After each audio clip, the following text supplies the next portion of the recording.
sa pagiging broken-hearted. Si Yan, ibinida ang maskuladong katawan.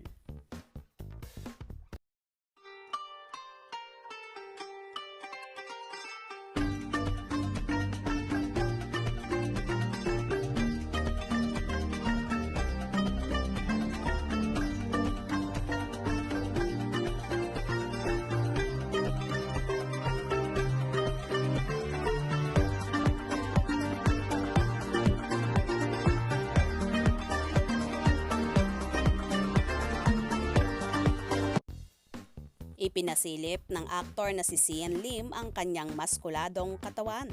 Sa Instagram post ng aktor, makikitang focus ito habang siya ay nasa gym at nagbubuhat.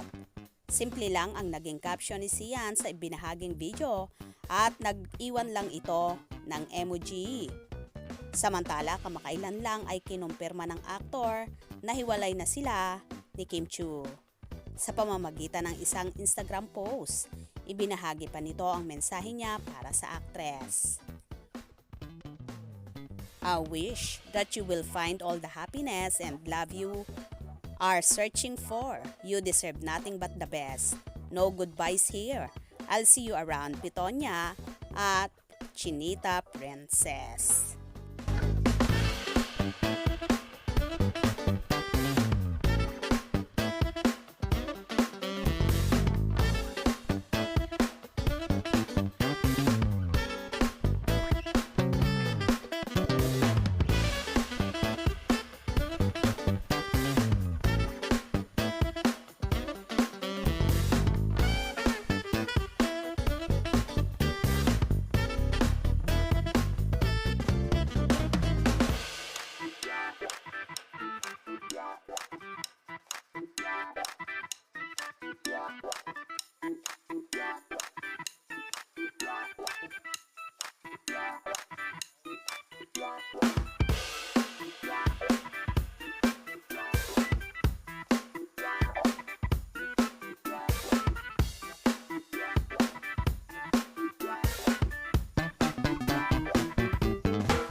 Tila, sa pag-gym ibinubuhos lahat ng actor-director ang naging breakup nila ni Kim Chiu nang inaasahan ng lahat ay sa kasala na mauuwi, but definitely not.